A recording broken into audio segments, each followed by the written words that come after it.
Oui, alors bonsoir tout le monde. Nous sommes, encore une fois, c'est la préparation pour la fête de Sukkot.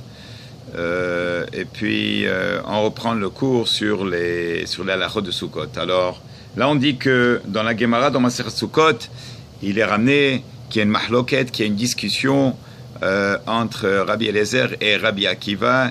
Est-ce que le peuple juif, quand ils sont sortis d'Égypte, est-ce que quand on fait référence à Sukkot, c'est Sukkot mamash, c'était vraiment des cabanes, ou bien est-ce que c'était Anan Kavod, ce qu'on appelle les nuées qui protégeaient le peuple juif dans le désert?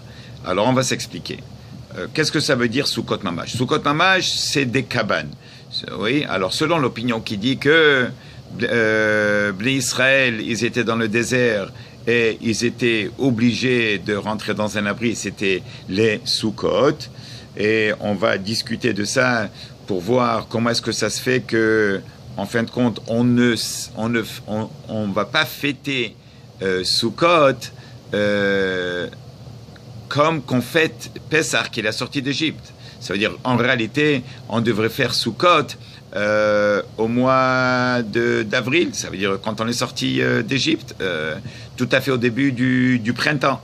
Bon, ça on va laisser ça pour tout à l'heure. Mais pour le moment, il y a ces discussions entre Rabbi Eliezer et Rabbi Akiva dans le Talmud, et on aimerait savoir. Alors, cette opinion qui dit que vraiment c'était des cabanes, alors on construit la cabane. Et c'est ce qu'on fait. C'est cette soukha qu'on est en train de construire. Mais il y a une autre opinion en disant que en réalité, pourquoi est-ce qu'on fait la cabane? Et pourquoi est-ce qu'on a les 4 murs? Et il y a l'eau, il y a le srach, et il faut couvrir le parterre. Et, ok, alors en fin de compte, ça fait 6. C'est que on veut expliquer par là hein, qu'en sortant d'Égypte, HaKadosh Baruch Hu nous a protégés dans le désert. Quelle était la protection? La protection qu'on avait cet été grâce à Aharon HaKohen, le frère de Moshe Rabbeinu. Alors Aharon, lui, il avait ce mérite. Ohev Shalom verodef Shalom. Et grâce à lui, grâce à ses traits caractéristiques d'amour envers son prochain et de faire la paix entre deux amis qui se sont disputés ou bien entre un homme et une femme, alors on a eu ce mérite de Anan Kavod. Anan Kavod, c'est la protection des nuages qu'on avait. Alors, on s'explique. Premièrement, premier nuage qu'on avait, le premier c'était le parterre.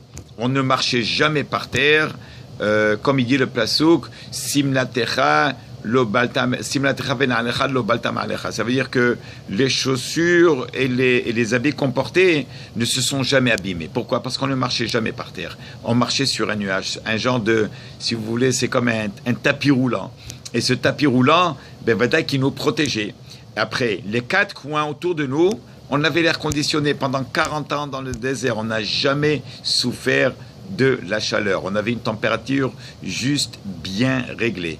Ça, c'est les 4 coins, les 4 murs autour de nous. Il y avait au-delà, sur la tête, il y avait un nuage qui nous protégeait, bien sûr, du soleil et des rayons du soleil. Et il y avait aussi un autre nuage devant nous qui nous devançait pour nettoyer et enlever tout ce qu'il y avait en route. S'il y avait un ravin, il légalisait la terre. Okay? Pour que les Bnei Israël, le peuple juif, passait dans le désert les 40 ans qu'il a passé avec un confort extraordinaire. Alors ça, c'est par rapport aux 2 opinions qu'on a. Alors même si on dit qu'on va construire les cabanes, mais il faut que ça soit Zecher la'anane kavod, pour se souvenir des anane kavod qu'on avait dans le désert qui nous protégeait tout le long de ce voyage des 40 ans. Alors ça, c'est pour expliquer les anane kavod. Et si on aimerait expliquer aussi comment ça se fait qu'on ne fête pas Pessah, ça veut dire on fête Pessah. Je m'excuse. Pourquoi est-ce qu'on ne fête pas Sukkot dans la même période de Pessah? Alors la raison, elle est simple. C'est parce que on aimerait faire les mitzvot parce qu'on a été commandé par Hachem. Mitzvat HaMelech. Ça veut dire Hachem nous a commandé une mitzvah, alors on ne va pas la faire parce qu'il fait beau dehors. Alors on va faire la soukha. Alors les Chachamim, et c'est Bémet, ça a été fait comme ça à la Moshe Sinai, qu'on fait la soukha, d'Afka, quand tout le monde fait rentrer les meubles. Alors imaginez tous les meubles que tout le monde achète dans les magasins pour s'installer à l'extérieur, sur le deck, sur les balcons. Tout le monde fait rentrer les meubles parce que c'est le début de l'hiver.